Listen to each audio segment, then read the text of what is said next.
Hi, and welcome to Why Do Countries Exist, Episode 52, The History of the Czech Republic.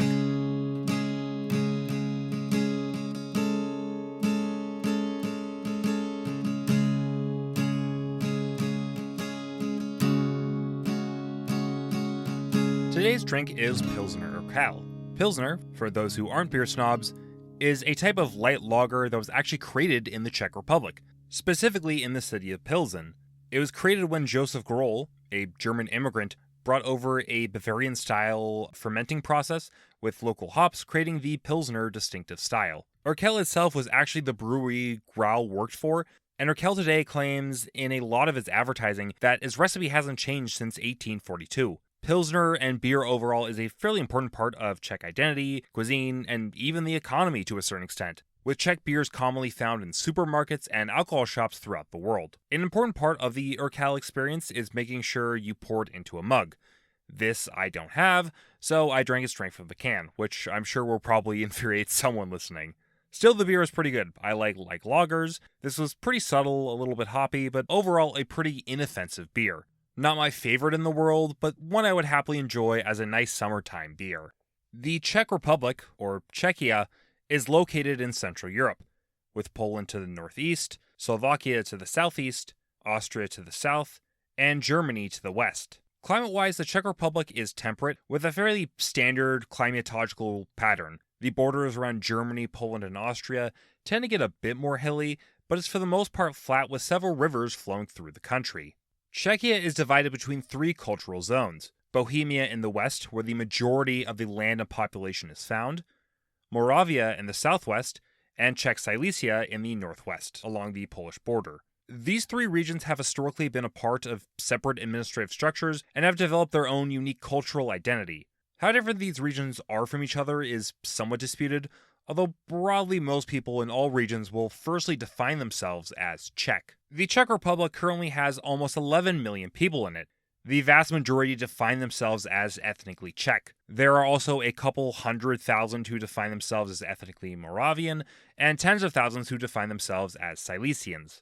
There are also 14 recognized minority groups in the country, with the number of such groups ranging from into the hundreds of thousands into a couple thousand. These recognized minorities are the Slovaks, Ukrainians, Vietnamese, Poles, Russians, Germans, Romani, Hungarians, Rusins, Belarusians, Greeks, Bulgarians, Serbians, and Croats. Other minority groups are mostly from either other parts of Europe, North America, or East Asia. Language-wise, the vast majority of people will speak the Slavic language, Czech, with it being the language of politics, mass media, education, business, and just everyday life. Czech also does have several dialects, notably several in Moravia, which seems to maybe be considered by some to be its own language.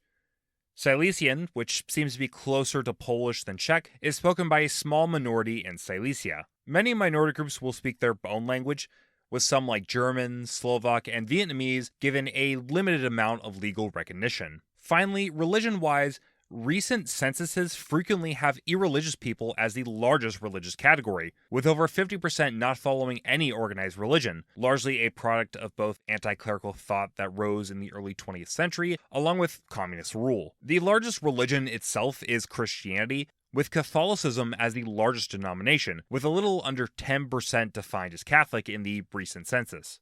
Besides the Catholics, there is the Eastern Orthodox Church of the Czech lands and Slovakia, the Presbyterian, Evangelical Church of Czech Brethren, the Czechoslovak Hussite Church, and various other Protestant, Eastern Orthodox, and non-Trinitarian groups, making up roughly 2% of the population. Other religious groups include Buddhist, Muslims, neo-pagans, Hindus, and Jews. Notably, a decent chunk of the population also identifies to several joke religions, with over 20,000 people identifying as following Judaism. The Czech Republic has been settled by modern humans for hundreds of thousands of years. Over the years, various people groups and cultures settled in Czechia. Eventually, the Iron Age Celts would dominate the region, starting roughly around 1500 BCE. One of the many Celtic tribes would be the Boii, where Bohemia would get its name from eventually. Around the first millennium, Germanic people groups would move into the area. Over the next several centuries, they would have to deal with both the Romans and Dacians, whose empires just barely reached Czechia. Roughly sometime after 500, Slavic peoples began moving into the region. According to legend, these Czechs were led by the legendary figure, Czech, who would found the Czech nation, while his other legendary brothers would found other Slavic people groups throughout Europe. However, the actual founder of the first Czech political entity wasn't actually a Slav. In the early 600s, Czechia was under the rule of the Avars, but the Czechs, led by a Frankish merchant, Samo, led them to break off and form a kingdom centered around Moravia. Samo would manage to beat off both the Avar raids and Frankish advances into Czechia, managing to create a powerful state in Central Europe. However, after Samo's death, the kingdom fell apart. The Avars at first took over large parts of Samo's kingdom, but after several wars with Charlemagne in the late 700s, they left, creating a vacuum in the area. This would see Czechia fall into Frankish influence, not directly controlled by the Franks, but heavily influenced by them. In Moravia, this would see Great Moravia form, building strong fortifications throughout its territory, battling with the Franks at several points, and Christianizing the area. Moravia would actually see Christian missionaries Cyril and Methodius develop the Old Church Slavonic language and alphabet, developing the language during their time there, translating the Bible, and creating some of the first written works in the Slavic language. Moravia, while powerful for several decades, would eventually in 906 be brought down by raids from the Magyars, forcing the Czech state to move north towards Prague and Bohemia. Prague, which was just a young settlement by the time Great Moravia collapsed, slowly began to grow over the years. Starting in the 800s, the Přemyslids, originally a family of plowmen, rose to dukedom and in 867 founded the Duchy of Bohemia. While originally under Great Moravia, they slowly fell under the orbit of the German Holy Roman Empire. Slowly, the duchy began to build up its power, establishing a series of castles throughout its territory, expanding into Moravia over time, and falling more in line with Western Christianity. In 1212, under the Golden Bull of Sicily, Bohemia was elevated as a kingdom within the Holy Roman Empire, offering it greater prestige and autonomy. This saw increased immigration into the kingdom, largely from Germans and Jews. These new immigrants began settling in new towns built throughout the kingdom, many being farmers and craftspeople, bringing with them new German legal codes and culture. Many would also become miners, as silver was discovered along the border with Saxony. This helped grow the Czech economy, and mining would become an important feature in the Czech economy for the next several centuries. Slowly, the area around the German border became majority German, and would become eventually known in the 20th century as the Sudetenland. While these new immigrants did help the economy of the state and influence Czech culture, slowly tension began to build between the Czechs and German political elites, something that, like mining, would become an important driver in Czech history for the next several centuries. In terms of political developments, the Kingdom of Bohemia was an important player in Central Europe. Otakar II of Bohemia, which managed to hold at one point in the mid-1200s most of what would become the Czech Republic, large parts of eastern Austria, Slovenia, and parts of Italy, and held the title Duke of Austria and Styria. However, he would be killed by a combined German and Hungarian army, led by a little-known noble, the Count of Habsburg, at the Battle of Marchfield in 1278. Bohemia's next king, Wenceslaus II, would also hold the title of a neighboring state, being dual king of Poland and Bohemia towards the end of the century. Wenceslaus' son would lose the Polish crown, and he would be assassinated shortly afterwards, and the Přemyslids returned to just ruling Bohemia. Wenceslaus' daughter would, however, marry John the Blind, the Count of Luxembourg, bringing the kingdom under the Luxembourgs' rule for the next roughly 2 centuries. The Luxembourgs would build up Prague, creating several vineyards and gardens throughout the city, setting up the walls around the city, and establishing Prague University, which turned into an important center of learning in medieval Europe, bringing many students throughout Europe into the city. However, as the 1400s dawned, a growing set of Czech Christians became dissatisfied with the Catholic Church, upset with corruption in the church, and arguing for reform of certain religious teachings and practices, like communion. They would be led by University of Prague theologian Jan Hus, and his followers would become known as Hussites. However, in 1415, he and his views would be condemned and Huss burned at the stake. In response, a large number of his followers, which ranged from peasants to Czech lords, began protesting against the Catholic Church, which had the backing of the Holy Roman Empire and the German population of Bohemia. Eventually, in 1419, several Prague city councillors were thrown from the town hall, known as defenestration, beginning the Hussite Wars. The Hussites, Despite being a largely peasant army, were able to defeat the imperial army sent out against them at several points. Due to heavy use of easy-to-learn weapons like crossbows and firearms, Hussites' war wagons, which could effectively create mini forts mid-battle, inclusion of women into the army to bolster their ranks, and brilliant military generals like Jan Žižka. The Hussites were, however, divided between moderates who favored reforms in the church and secularization of the state, and radicals who favored a complete dissolution of church hierarchy and administration, and favored what some would describe later as a proto-communist model. Ultimately, the moderate Hussites would, in 1434, sue for peace with the imperial authorities, with the Czechs still under the rule of Catholic kings, but Hussitism allowed to coexist in Czechia. Going into the 1500s, a majority of the population were Hussites, who later historians would describe as a proto-Protestant movement, and local nobles and political elites becoming increasingly more powerful.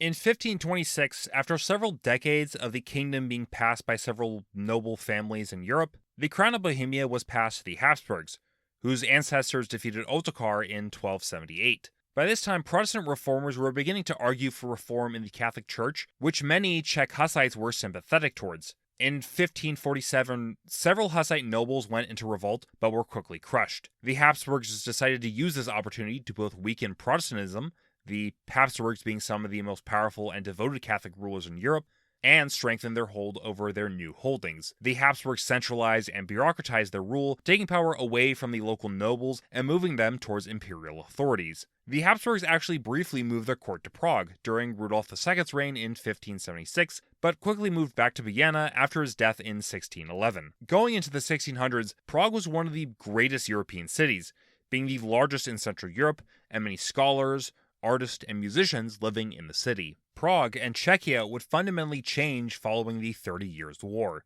While some limited autonomy was granted to the Czech Hussites, Czech Protestant nobles began clashing more and more with the Catholic Habsburgs in the 1600s.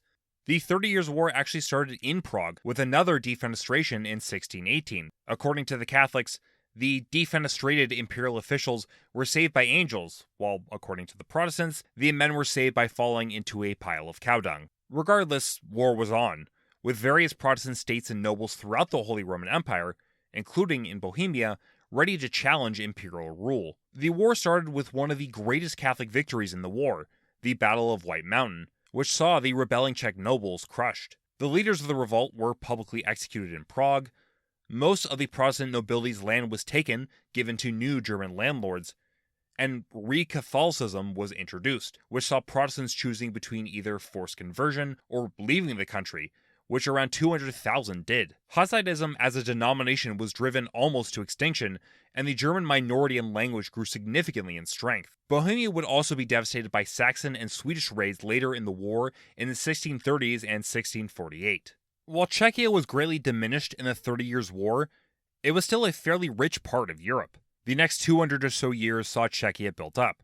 The feudal and serf economic and social model had disappeared by the 1700s, replaced by mercantilist economics and wage labor. Silver mining went away, but it was replaced by iron mines. The late 1700s saw the start of public education in Czechia, with imperial schools instructing children in German. While the wars of Austrian succession and the 7 Years' War would see large parts of Silesia taken from the Habsburgs, and hostile armies raiding into Bohemia, Czechia, for the most part, continued to remain one of the most prosperous parts of the Habsburg domain. Limited manufacturing and textiles began. The 1800s brought increased industrialization and railroads. Both sugar cubes and Pilsner beer, as mentioned at the start, were created during this time. Industries like banking slowly started to grow. Public health and urban sanitation improved over the decades, and by 1850, despite the Kingdom of Bohemia holding only 19% of the population of the Habsburg Empire, they made up 28% of the industrial production. But while Czechia was rich, many Czechs weren't happy with the current status quo. They were the industrial powerhouse of the empire, and yet they lived under absolutist Austrian rule, with German landlords controlling most of the land in the country, the German language given prominence, and little to no ability for Czechs to make their voices heard. Slowly, starting in the 1790s, Czechs began writing more and more in Czech itself, creating grammar books, standardizing Czech, history books, creating a history of the Czechs, contextualizing it in a perceived history of Germans oppressing the Slavs, and even cooking books, helping bring together a united Czech culture. All this created the start of the Czech national revival. At first just a literary movement, but quickly became political, asking for autonomy for the Slavic peoples in the Austrian Empire. In 1848, in the midst of the revolutions of that year and the springtime of peoples, a pan-Slavic Congress was held in Prague. Although due to riots in the city in June, the Congress was cut short. The aftermath of the Congress and riots saw increased crackdowns by Austrian authorities on dissident speech, but mass political movements began to form in earnest. These Czech movements were divided between several different groups. The first emerging right after 1848 were the Old Czechs, who favored autonomy for the Czechs, but still were friendly with imperial authorities and German landlords. In 1874, a breakoff of the Old Czechs, the Young Czechs, formed, who, while ideologically weren't radically different from the Old Czechs, were more militant and favored greater confrontation with imperial authorities. They dominated Czech politics in the late 1800s, but after the start of the 20th century, they fell off. A minor Czech nationalist party that, while not important now, would become more important later on was the Czech National Social Party, a party combining Czech nationalism and social liberalism, being further left than both the young and old Czech blocs. Leftists would also start to emerge in Czechia, at first based around the Omladia organization, a radical branch of the Young Czechs. In 1878, the Czech Social Democratic Party was formed, embracing Marxist thought and with wings of the party backing autonomy or independence for the Czechs. These various nationalist/autonomous groups were often supported by a combination of the middle class, intellectuals, and women who were often attracted to the revolutionary ideals which hinted at upending or at the very least altering the traditional gender order. Other political movements included the Agrarian Party, representing conservative agrarian interest, the Catholic National Conservative Party, which represented Catholic conservatives, and the Czech Realist Party, based around Thomas Masaryk, a lawyer who defended a Jewish man accused of blood libel in the infamous Hilsner affair. But it wasn't just Czechs getting politically active. With the 1867 Austro-Hungarian Compromise and the quasi-liberal constitution, democracy was expanded across the Habsburg reign, which meant Germans, Poles, and Jews in Czechia were also getting politically active. The Germans were often defenders of imperial authorities and hostile towards greater autonomy, although some did promote a certain degree of Bohemian pride, while others sought to form a pan-German empire. The Poles, mostly located in Silesia, competed with rivaling Czechs and Germans for language rights and jobs. Jews, mostly located in Prague, the city itself seeing a massive explosion in the Jewish population, and along the German border, similarly competed for jobs with Czechs along with fighting against anti-Semitic attacks. But coming into the 20th century, the ethnic group that would be most connected with the Czechs politically were the Slovaks. While the Slovaks were within the Kingdom of Hungary, less industrialized and more Catholic, they were both West Slavic peoples, speaking a language that, based on my understanding, is mostly mutually intelligible with Czech. Several ethnic Slovaks took part in the Czech national revival, from writing several books or articles that would form a part of the revival, to even taking part in the 1848 Congress. While the idea of a united Czech and Slovak state wasn't really at the forefront of anyone's minds, there was a shared goal of fighting for greater autonomy for the Slavic peoples of the Austro-Hungarian Empire. Once World War I started, Czechia was thrown into the imperial war effort, with many weapons and supplies being manufactured to be sent to the war front. Many Czech and Slovak men also played a part in the war. The war saw the Slavic Czechs and Slovaks fight for the Austrian state against their fellow Slavic Serbian and Russian counterparts, which for some proved deeply troubling. The war increasingly saw the rise of German nationalism in the Austrian Empire and a crackdown on political liberty.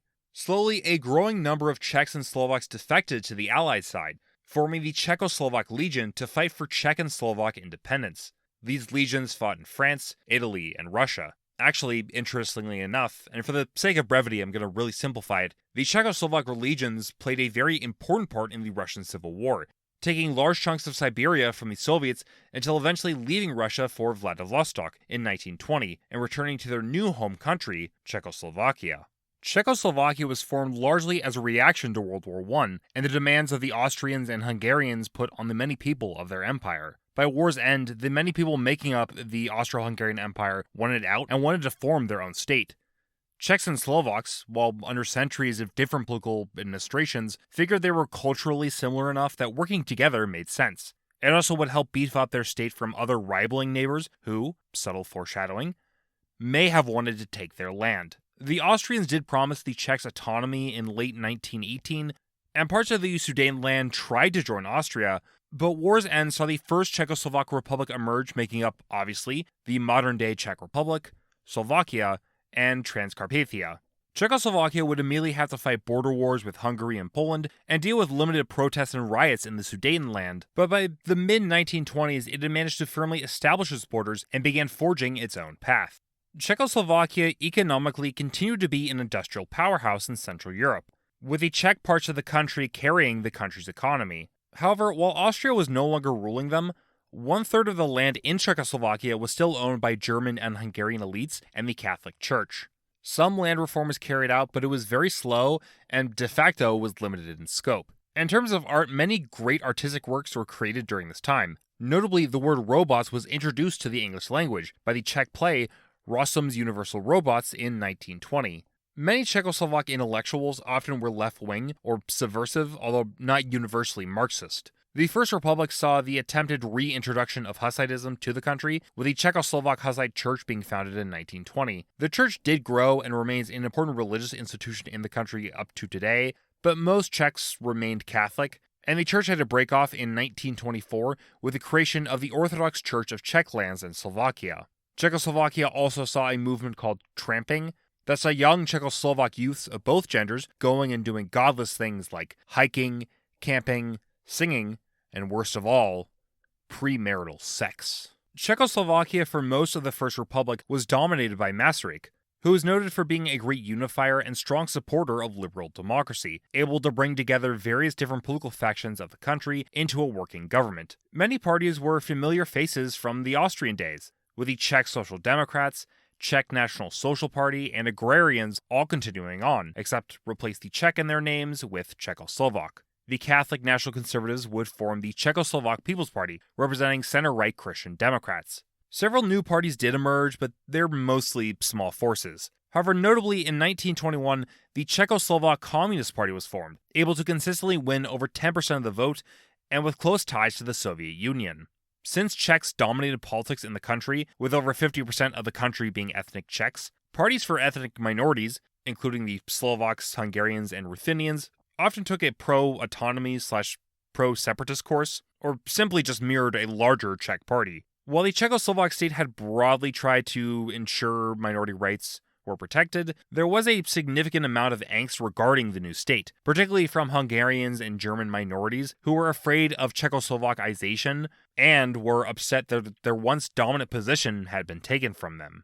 German Czechoslovaks similarly had a wide variety of political parties that ranged from those on the left, like the German Social Democratic Workers' Party in the Czechoslovak Republic, to those on the right, like the Farmers' League. While initially most Germans favored working within the Czechoslovak state, slowly a growing group of Germans began supporting completely rejecting the idea of both working within the Czechoslovak state and demanding the Sudetenland be incorporated into a pan-German empire. 1933 would see some Sudeten Germans begin creating plans with the new Nazi government in Germany to overthrow the Czechoslovak government. After these preliminary plans were discovered, several German political parties ended up being banned, although they quickly merged back together into the Sudeten German Party, or SDP. The SDP would actually manage to get the most votes out of any party in the 1935 election, with over 15% of the vote, beating out the Czechoslovak Agrarians by a single point. This was due to a combination of increased antagonism between Germans and Czechs and the Great Depression that deeply hurt the economy of the Sudeten Germans. While this didn't result in them entering government, it did become very clear that tensions between the Czechoslovak government and the German minority was coming to a head. After 1935, the SDP became the de facto arm of the Nazi government in Czechoslovakia, with the party being financed by the German government and pro-Nazi paramilitaries being set up that started carrying out terrorist activities against the Czechoslovak state. Masaryk would step down in 1935 to be replaced by his political ally, Edvard Beneš. Beneš, while he did try to negotiate to prevent war, was also willing to fight the Nazi state, and hoped other European powers would join him. In 1938, he would get his chance when SDP-aligned groups began rioting and staging attacks against the Czechoslovak military positions. For a little over a month, the Czechoslovaks would try to put down the uprising while also preparing for the likely German invasion. However, in late September of that year, the Munich Agreement was signed, notably without the Czechoslovaks' input. giving up most of the Sudetenland to Germany, while areas with a large Hungarian or Polish population were given to Hungary or Poland, respectively. The First Czechoslovak Republic was ended, and a new Second Czecho-Slovak Republic proclaimed. But this republic, quite frankly, died from the outset. It lost most of its most industrious areas and natural defensive positions. In March of 1939, when the Nazis invaded, the Czechoslovaks surrendered largely without a fight. Transcarpathia was given to the Hungarians, Slovakia was proclaimed independent under a fascist puppet state, and Czechia was incorporated under German control, under the protectorate of Bohemia and Moravia. Nazi rule saw Czechia become an important industrial center for the German war machine, with Bohemia's factories turned to produce weapons and munitions for the war. Land and property owned by Jews, Roma, or those viewed as hostile towards the Nazis was taken. A limited amount of autonomy was granted with a collaborationist government setup, although almost all real power was with the Nazi occupational government, with a decent number of Sudeten Germans taking part. A Germanization policy was slowly introduced, hoping to eventually force the Czechs into a German identity. While Czechia didn't experience as harsh treatment as other Nazi-occupied territory like Poland or Western Russia, it did see the Nazis going out to crush anyone and anything that might oppose them or their ideology. As in all land taken by the Nazis, concentration camps were set up with 78,000 Jews killed, along with thousands of Romani, disabled people, queer people, or other undesirables and political opponents. Some 340,000 Czechoslovak citizens would die during the war. Several different resistance movements would form in Czechia. Initially, Czech resistance was simply large-scale protests against German occupation, with Prague serving as a scene for various clashes in 1938 and 1939. Going into 1940, various resistance movements were formed, many being pro-liberal democracy, and often made up of ex-Czechoslovak military men. After the 1941 invasion of the Soviet Union, communist partisan groups started to form. Throughout the war, there were partisan groups that would raid and sabotage key military and infrastructure targets in the country. Meanwhile, in London, Beneš formed a Czechoslovak government in exile, with military units fighting both with the Western Allies and the Soviet Union. In 1942, the Czechoslovak government in exile parachuted in 2 assassins who would assassinate Reinhard Heydrich, a high-ranking Nazi official who was called the architect of the Holocaust. The assassination would be the only successful high-profile assassination against a Nazi official during the war. The Czechoslovak assassins would be pretty quickly caught, and a wave of repression against the Czechoslovak population was carried out in retaliation for Heydrich's death, which helped further alienate the Czech population from the German occupiers. The Prague Uprising would begin at the very end of the war, as the Soviets began pushing into Moravia. Czech resistance fighters, along with ordinary Czechs and collaborationist Russians, hoping to switch sides to prevent them from falling as prisoners to the Red Army, staged a massive revolt in Prague in May 1945. They would fight the Nazi forces occupying the city until several days later when the Soviet forces reached the city, and by mid-May, fighting had ended in Europe, as the Nazis were defeated. The fighting around Prague proved to be some of the last major fighting of the war in Europe.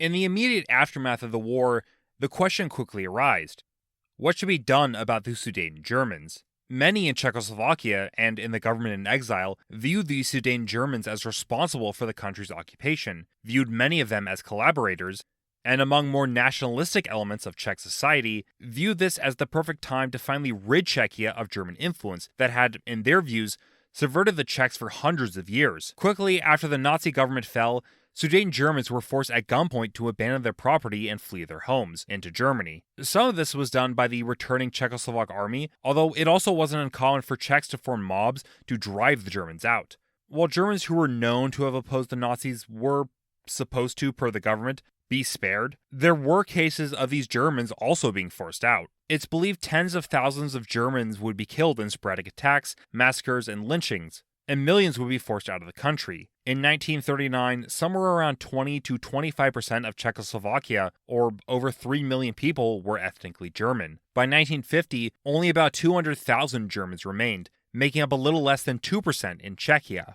The end of the war saw the Third Czechoslovak Republic established, and on paper, it was very similar to the First Republic. It was a liberal democracy headed by Beneš, and elections were held in 1946 with a variety of political parties allowed to participate. However, the Third Republic, unlike the First, had the communist triumph, able to not 100% dominate, but they were a significant force in the ruling government and were by and far the strongest force in the country. Part of this was simply through force and fear. The Red Army remained in the country after the war, the Kremlin played a very heavy hand in turning the country towards the Soviets, the previous political elites were very weak, and political organizations that were deemed not sufficiently loyal to the state were banned. But still, the communists weren't without a support base. Many in the country were sympathetic towards the Soviets, who had aided the Czechoslovak government in exile, and many partisan fighters were communist. Many also viewed the West as distrustful, considering the Munich Agreement had given up large chunks of their land without any of their input, and so many Czech workers turned to them. In the 1946 elections, the Communists were the most voted for party, with the Communist Party of Czechoslovakia and its sister party, the Communist Party of Slovakia, able to achieve roughly 37% of the vote overall, and in Bohemia itself, over 40% of the vote. That being said, in Slovakia itself, it came in second to the Democratic Party. There was a hope for some in the country that the country could serve as a second Austria, a neutral country between the capitalist and communist bloc. But tension between the communists and anti-communists in the government led to a coup in 1948 that toppled the non-communists from power and led the communists to fully take control of the country. The Fourth Republic would last from 1949 until 1960, when a new constitution will be put in place, renaming the country the Czechoslovak Socialist Republic. Czechoslovakia still remained technically a multi-party democracy, although similar to other communist states like East Germany or North Korea, the illegal parties besides the communists were all puppet parties, designed to give the veneer of democratic pluralism, to help separate out Czech and Slovak politicians from each other, as Slovaks were given their own set of political parties, and to offer loyal non-communists a chance to work in the government. The country as a whole turned towards a foreign policy direction, aligning the government with the Warsaw Pact and the Soviet Union, providing diplomatic support and sometimes military advisors to pro-Soviet leftist movements throughout the world. The other big contribution the Czechs made to the Warsaw Pact was serving as an important arms manufacturer, with many Czech factories geared towards weapons production and moved away from the traditional market of consumer goods. The Czechoslovak economy overall saw large-scale nationalization. Workers in general did see great improvements to their work conditions, with free medical and childcare, along with lower costs for food and rent. Vacations were even offered to premium resorts to the highest-performing workers. The communist system, besides seeing the Communist Party dominate, also saw perks offered to members of the Communist Party, with almost all organizations in Czechoslovakia requiring a card-carrying communist to be its head. Czechoslovakia was similar to many other communist countries in the late 40s and 50s, headed by Stalinist hardliners who sought to use more of the stick and less of the carrot in bringing the country into line. In the immediate aftermath of taking over, around 280,000 people would be condemned in show trials, being arrested, sent to forced labor camps, or even executed. Even members of the Communist Party were executed, accused of being aligned with covert Titoist, Trotskyists, and/or Zionist. Foreign art and literature was banned, all domestic art was under the strict control of the communist authorities, religious activities were cracked down on, and anyone over the age of 15 was required to carry red identification books that contained all employment and living information on you at all times. Slowly starting in the mid-50s, some reforms were made, which were designed to loosen the harsh rule the Stalinists had set up, with a limited amount of critique towards the state allowed and some foreign media brought in. However, reforms were still slow, and many of the most powerful political figures in the country remained deeply hostile towards any sort of reform. But the late 50s and 60s saw increasing pressure towards the communist state. The economy of the country slowly started to stall, as the Soviets desired to push the economy increasingly towards arm manufacturing and away from any other industry, saw Czechoslovakia lag behind other Warsaw Pact states, and energy shortages started to spring up. The early 60s saw the old guard of the party start to retreat, and freedom of expression was opened up even more, while increasing decentralization and limited market reforms were promoted. This, on one hand, was a step in the right direction for an increasingly large part of Czech society, who began to demand an end to the communist complete control of society and economic reforms. On the other hand, it ended up being displeasing for both the old guard, who were hostile towards any reform, and even those who wanted reform, as they felt the reform being carried out wasn't enough, and the communist state continued to exert a heavy hand in society. It is in this environment that Alexander Dubček came to power. Dubček, an ethnic Slovak and member of the reform faction of the Communist Party, came to power. Dubček began removing hardliners from their posts and began opening up society even more. His ideology, socialism with a human face, was supposed to reform the communist system into a system that would keep the dominance of the Communist Party in Czechoslovakia while also allowing a more liberal environment to develop. The state was reformed to federalize the country into a Czech and Slovak half, and with the promise of market reforms and potentially real multi-party democracy theoretically in the future. The Prague Spring saw, as stated earlier, hope for reform but also anger at the lack of progress and rejection by members of the old guard. Perhaps the biggest critic of socialism with a human face would end up coming from outside the country, as the Soviet Union, along with several of its Warsaw Pact allies, began behind the scenes demanding a reversal of these widespread changes. In August of 1968, the Soviet army, with smaller contingents of Poles, Hungarians, Bulgarians, and East German units, advanced into Czechoslovakia in hopes of putting down the Prague Spring. While some limited fighting did occur, for the most part, the Czechoslovak army allowed the Warsaw Pact armies to move into and occupy the country. The Soviets claimed they were invited to the country to put down counter-revolutionaries by the Communist Party of Czechoslovakia. But besides a few hardliners, the vast majority of communist politicians opposed the invasion and began publicly voicing their opposition to it. Large-scale protests broke out in Prague, with Czechs personally asking Soviet soldiers to leave the country, and non-violent resistance was used to try and hamper Soviet occupation efforts. Ultimately, after a week of protest, many went home, unable to effectively dislodge the Soviet troops who would remain in the country for the next 23 years. Dubček wouldn't immediately be removed due to the strong hostility of the Czechoslovak public to the occupying Soviets, but many of his reforms were walked back, and by spring of 1969, he was removed from power. The country for the next almost 20 years would be under the rule of Gustav Husak. Husak's rule saw Stalinism with a human face. He did, like the communists of the 40s and 50s, crack down on active opposition towards the communist rule, like riots that broke out in 1969 on the anniversary of the Soviet invasion. But there was also a greater focus on social punishment rather than outright capital punishment. Many who opposed the government, instead of being put on show trials, were instead forced out of their job and given low-ranking jobs, while their children could expect rejections from universities and stumbling blocks to their career. The new re-Stalinization of Czech society saw an increasingly large number of dissidents choosing to abandon and give up on active opposition towards the regime. Many chose to move into the countryside to escape the repression of the cities, or just outright flee the country, with some 300,000, mostly intellectuals, fleeing abroad. But resistance didn't completely disappear. Small underground groups did operate, often distributing samizdat, or underground/unauthorized works. Some of these were purely artistic works, but others were very political, criticizing the Czechoslovak state and the communist. One of the largest anti-communist groups operating would be Charter 77, a group of roughly 1,000 intellectuals who would critique the government from a variety of viewpoints, but all ultimately criticizing the suppression of thought the government carried out. Others expressed their opposition in more personal ways, with some men wearing long hair, officially banned by the government, others choosing to engage with the growing underground rock or country music scene operating in the country. Underground religious networks were set up, which saw unofficial priests ordained, including famously and controversially a Catholic woman bishop.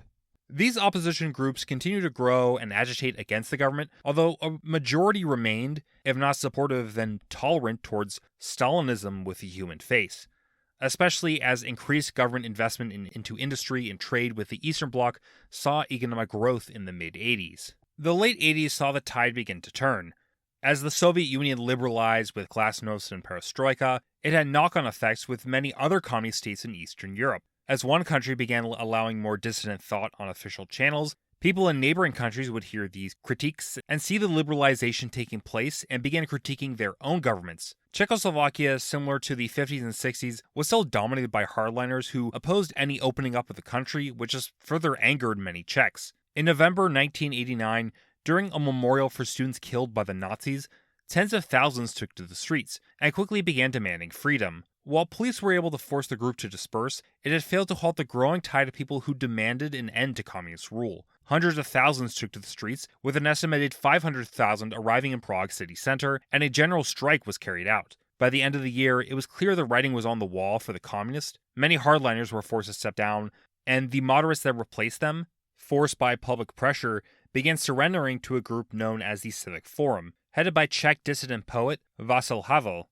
In around a month, the Velvet Revolution swept away the communist government, and a new republic was declared. The new republic quickly ran into problems. While yes, the authoritarian rule of the communists were gone, there was still tension between various political factions. There was unsurprisingly a divide between rightist and more moderate figures of the Republic who fought over how extensively the state should go about removing the structure and legacy of the communist state, but also between Czechs and Slovaks. The new government that came to power was largely dominated by Czechs, and Slovaks feared they would play a second fiddle to the Czechs as they had in the interwar period. The first major debate of this new republic was over if the name of the new state should be Czechoslovakia, implying the Czechs and Slovaks were the same, although de facto with the Czechs at the head, or the Czech and Slovak Republic, implying they were two separate peoples, but also brought back memories to the 1938 Second Republic. While both sides initially fought for a continued federalized state between the Czechs and Slovaks, it quickly became unworkable as the Czechs demanded more power to Prague,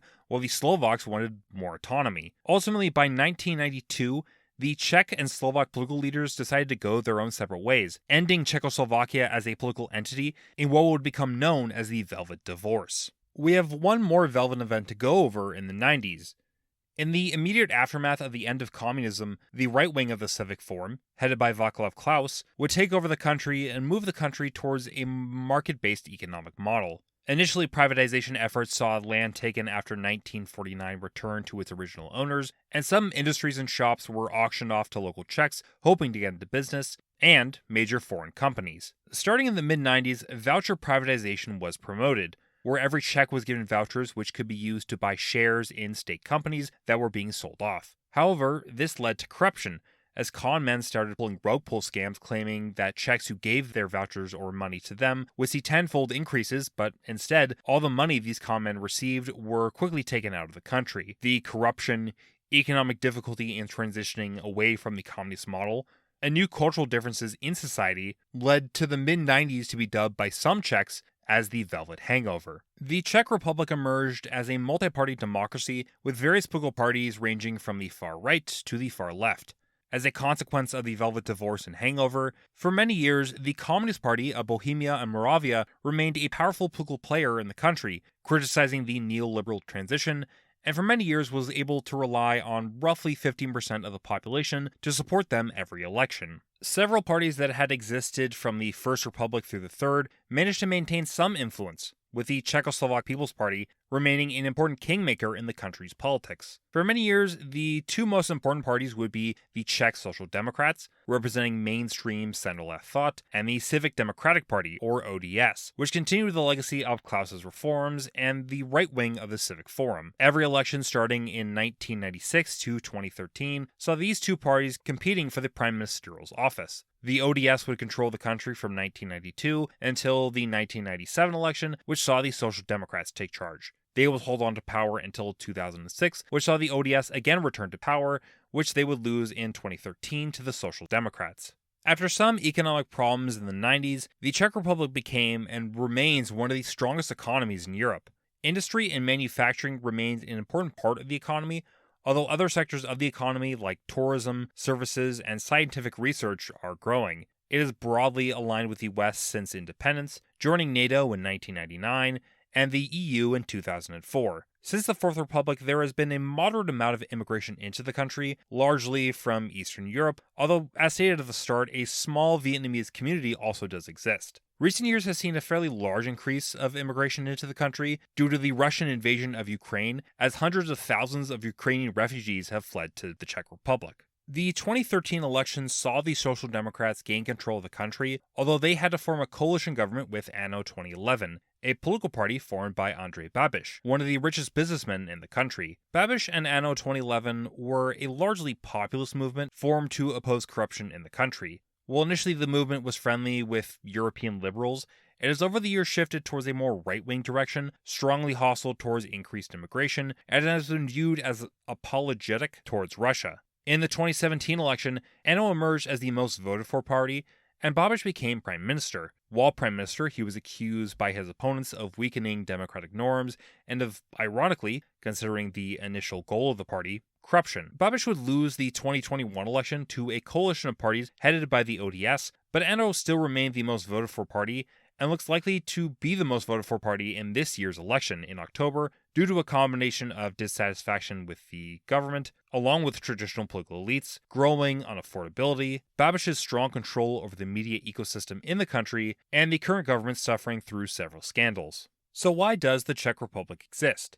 A Czech political entity has existed for roughly a millennium. While it's often been in a contentious relationship with its German and Austrian neighbors, being occupied by them for several centuries, they did play a major role in building up the country, with the Czech national revival and Czech nationalism created as a reaction to oppression from the German and Austrians. The union with the Slovaks for much of the 20th century could have potentially continued past communist rule, but historical differences and political tension led to the breakup of Czechoslovakia and the creation of the Czech Republic. So up next, we will go north to Denmark, prepare for the Vikings, lots of wars with its neighbors, and a surprisingly large number of overseas holdings.